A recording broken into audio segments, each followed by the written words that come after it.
샬롬. 결혼 준비 단계에 대해서 크결과 시리즈가 진행되고 있는데요. 오늘은 잠깐 크결과 Q&A를 좀 하도록 하겠습니다. 오늘의 주제는 바로 썸입니다. 썸을 타고 있을 때 우리 마음속에는 참 많은 감정이 오갑니다. 기대, 설렘, 불안. 사귀는 것도 아닌데 누군가와 매일 연락하고 말 한마디에 하루 기분이 좌우되고, 이렇게 우리가 썸을 탈 때 하나님께서는 이러한 우리의 관계를 어떻게 보실까요? 썸이라는 단어는 영어 something에서 왔습니다. 우리 사이 뭔가 있는 것 같은데 라는 의미에서 줄여서 썸이라고 부르죠. 쉽게 말해 썸은 감정의 탐색 기간입니다. 아직 사귀는 건 아니지만 서로가 서로에게 호감이 있는지, 사귈 만한 사람인지 가늠해보는 시간이라고 할 수 있겠죠. 그런데 이 썸이라는 관계는 단순히 감정의 문제가 아니라 지금 우리가 살고 있는 사회 구조와도 깊은 관련이 있습니다. 과거에는 결혼이 공동체의 일로 여겨졌습니다. 가정, 리더, 공동체가 함께 관계를 점검하고 이어주었죠. 정략 결혼을 한다면 서로의 감정에 대해 알아볼 이유도 없겠죠. 하지만 지금은 모든 선택이 철저히 개인의 몫입니다. 더 이상 정략 결혼의 시대는 끝났습니다. 그만큼 우리는 더 많은 책임과 불확실성 속에서 연애를 시작하게 됩니다. 그래서 자연스럽게 썸이라는 중간 단계가 생긴 거죠. 또 제가 크결과 40화에서 말씀드렸듯이 공동체의 리더가 중매자 역할을 하게 돼서 상대방의 감정에 대해 직접적으로 알아봐 줄 수 있다면 굳이 썸을 탈 이유가 없을 겁니다. 크리스천들 역시 다른 세상 사람들처럼 공동체 안에서 썸을 타는 이유는 그런 중매자 역할을 해주는 사람이 없기 때문에 스스로 상대방의 감정에 대해 알아봐야 하고 스스로 상대방이 어떤 사람인지 알아봐야 하기 때문입니다. 그렇다면 크리스천은 이 썸이라는 문화를 어떻게 바라보고 살아가야 할까요? 하나님을 알아가는 과정은 때론 썸과 같습니다. 하나님께서는 우리를 태초 전부터 알고 계시지만 우리는 태어나면서부터 하나님을 알지는 못하죠. 어떤 분들은 이렇게 말하죠. 저는 하나님을 잘 모르겠어요. 신앙이 생기려고 해도 진짜인지도 잘 모르겠어요. 근데 성경 속 사람들도 처음엔 대부분 그랬습니다. 요한복음 1장 29절 말씀. 이튿날 요한이 예수께서 자기에게 찾아오심을 보고 이르되 보라, 세상 죄를 지고 가는 하나님의 어린 양이로다. 세례 요한이 예수님을 두고 보라, 세상 죄를 지고 가는 하나님의 어린 양이로다 라고 말씀했죠. 세례 요한이 예수님을 두고 메시아라고 말씀하셨어요. 어찌 보면 세례 요한이 사람들에게 예수님을 소개팅 시켜주고 있는 것이죠. 이처럼 우리도 누군가의 소개를 통해서 소개팅을 하기도 합니다. 근데 소개팅을 하자마자 바로 결혼을 하진 않잖아요. 그리고 소개팅을 하자마자 바로 사귀지도 않아요. 그래서 그 이후에 이런 사건이 나옵니다. 38절에 예수께서 돌이켜 그 따르는 것을 보시고 물어 이르시되 무엇을 구하느냐? 이르되 랍비여 어디 계시오니까 하니. 랍비는 번역하면 선생이라. 그런데 요한의 제자들 중 두 사람이 예수님을 따라간 거예요. 자, 그러면 요한의 제자들이 예수님을 바로 메시아로 여겼을까요? 주님이라고 불렀을까요? 그렇지 않죠. 요한의 제자들은 예수님을 두고 랍비라고 부릅니다. 바로 예수님을 자신의 구주요 주님으로 영접한 것이 아니라 어떻게 보면 이분이 정말 메시아이신지 무슨 일을 하실 분인지 간보기 위해서 따라가고 있는 상황이죠. 자, 이때 예수님께서 어떻게 말씀하십니까? 39절에 예수께서 이르시되 와서 보라. 그러므로 그들이 가서 계신 데를 보고 그날 함께 거하니 때가 10시쯤 되었더라. 와서 보라고 하시죠. 와서 보라. 와서 보고 직접 경험함으로 내가 진짜 메시아인지 아닌지, 온 세상 죄를 지고 가는 하나님의 어린 양이 맞는지 아닌지를 와서 보라는 것입니다. 이것이 바로 소개팅 이후에 상대방에 대해서 점점 알아가 보는 과정이라고 할 수 있죠. 어찌 보면 하나님에게 썸 타는 것입니다. 니고데모 역시 마찬가지였습니다. 요한복음 3장에서 니고데모가 처음 예수님을 대면했을 때 니고데모는 어떻게 예수님을 불렀어요? 요한복음 3장 2절 말씀에 그가 밤에 예수께 와서 이르되 랍비여 우리가 당신은 하나님께로부터 오신 선생인 줄 아나이다. 하나님이 함께 하시지 아니하시면 당신이 행하시는 이 표적을 아무도 할 수 없음이니이다. 랍비라고 부르죠. 선생이라고 부릅니다. 물론 이스라엘의 선생인 니고데모 입장에서는 이 표현조차도 너무나 존경의 표현입니다. 그런데 요한복음 3장까지 니고데모는 거듭남에 대해서도 잘 알지 못하는 상황이었습니다. 하지만 요한복음 7장에서 니고데모가 또 등장하는데요. 요한복음 7장 50절 51절 말씀에 그 중에 한 사람 곧 전에 예수께 왔던 니고데모가 그들에게 말하되 우리 율법은 사람의 말을 듣고 그 행한 것을 알기 전에 심판하느냐. 대제사장들과 바리새인들을 상대하면서 예수님을 적극적으로 변호하는 모습을 보여주죠. 그리고 예수님께서 십자가에 달려 죽으시고 예수님의 제자들조차 다 도망하고 패배의식에 젖어 있을 그때에 예수님의 마지막 임종을 아리마대 사람 요셉과 함께 지킨 자였습니다. 요한복음 19장 38절 39절 말씀에 아리마대 사람 요셉은 예수의 제자이나 유대인이 두려워 그것을 숨기더니 이 일 후에 빌라도에게 예수의 시체를 가져가기를 구하매 빌라도가 허락하는지라. 이에 가서 예수의 시체를 가져가니라. 일찍이 예수께 밤에 찾아왔던 니고데모도 몰약과 침향 섞은 것을 100리트라쯤 가지고 온지라. 예수님을 알아가면서 예수님을 향한 마음이 점점 깊어져 가는 것을 볼 수 있죠. 그래서 우리는 예수님께 썸 타는 기간을 거쳐서 예수님과 혼인의 관계로 나아갈 수 있는 것입니다. 혹시 지금 이렇게 예수님과 썸 타는 시기를 지나고 있는 분이 있다면 괜찮습니다. 예수님도 천천히 다가가셨습니다. 우리 신랑 되신 예수님께서는 아무리 우리가 예수님의 신부라고 하더라도 다짜고짜 밑도 끝도 없이 아무런 설득의 과정도 없이 아무런 준비의 과정도 없이 우리에게 결혼하자고 하지 않으십니다. 우리는 모두 주님을 만날 수밖에 없었던 이유, 주님을 찾을 수밖에 없었던 이유, 주님의 은혜를 받을 수밖에 없었던 각자만의 이유가 다 있습니다. 와서 보라고 하시는 예수님께 나아가 정말 가서 그분이 누구이신지를 알게 되기까지의 과정이 다 있다는 것입니다. 예수님은 이미 우리를 향해 십자가로 사랑을 확정하셨습니다. 하지만 우리는 그 사랑을 처음부터 다 믿지 못합니다. 복음을 듣고도 마음이 열리지 않고 계속 탐색하는 시간, 기도해보지만 감정이 없고 하나님이 정말 나를 사랑하시는지 확신하지 못하는 그 시기, 이건 마치 우리가 예수님에게 썸 타는 시간처럼 보입니다. 이 사람이 날 진짜 좋아하는 걸까?처럼 우리는 하나님의 사랑을 머리로는 알지만 영혼으로 받아들이지 못할 때가 많죠.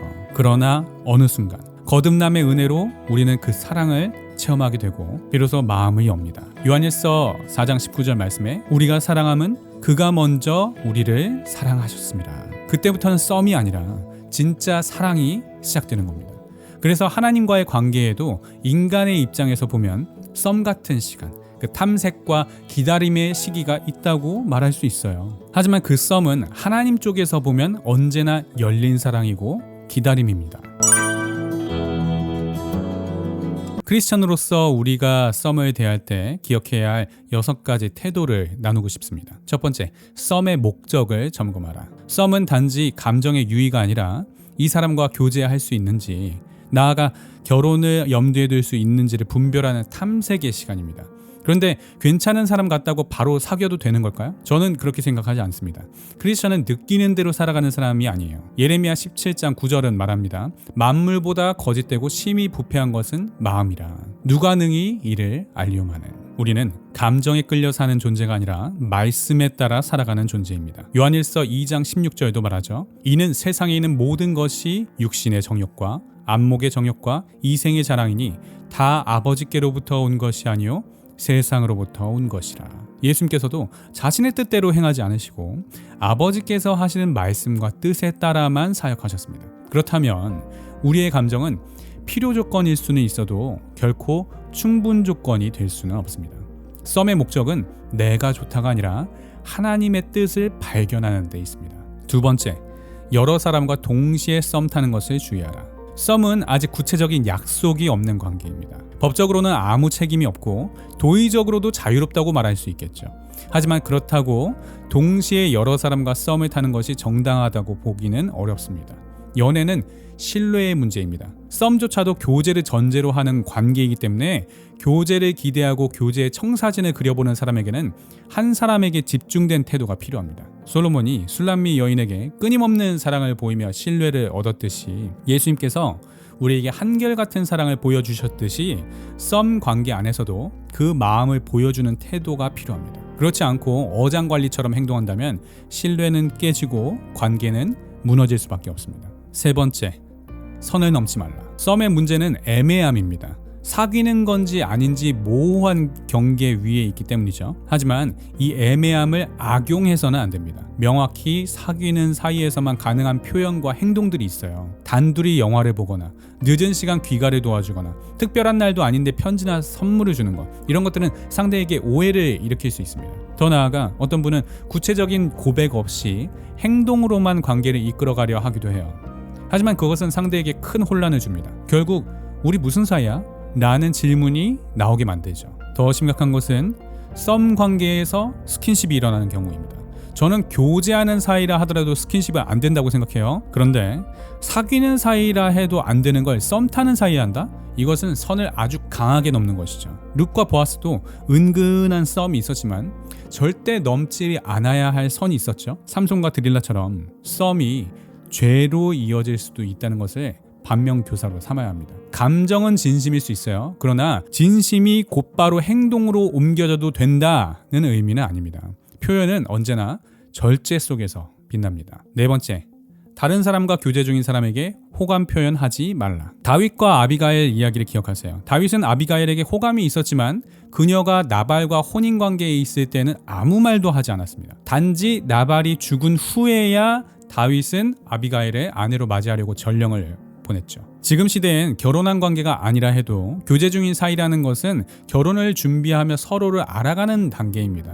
저는 거의 약혼에 준한다라고 봐요. 그리고 우리는 이 관계를 존중해야 합니다. 누군가가 교제 중이라면 아무리 마음이 가도 내색하지 말고 그 관계에서 멀리 떨어져 주는 것이 신앙인의 도리입니다. 다섯 번째는 기다림의 태도를 배워라. 썸은 결혼도 교제도 아닌 아무것도 아닌 관계일 수 있습니다. 하지만 그렇기 때문에 더 중요한 훈련이 있습니다. 바로 기다림입니다. 야곱이 라헬을 처음 만난 건 우물가였고 이후 7년을 봉사하며 기다렸습니다. 그 시간 동안 감정이 식지 않았다는 것은 그 감정이 진짜였다는 방증일 수 있습니다. 때론 어떤 사람은 누군가에게 한없이 끌렸다가도 몇 달이 지나지 않아 그 감정이 사라지기도 하죠. 썸의 기다림은 내 감정이 진짜인지 시험해 볼 수 있는 기회입니다. 또한 그 기다림은 내 감정을 절제하는 훈련의 시간이기도 합니다. 여섯 번째, 하나님의 뜻이 분명하다면 더 이상 주저하지 말라.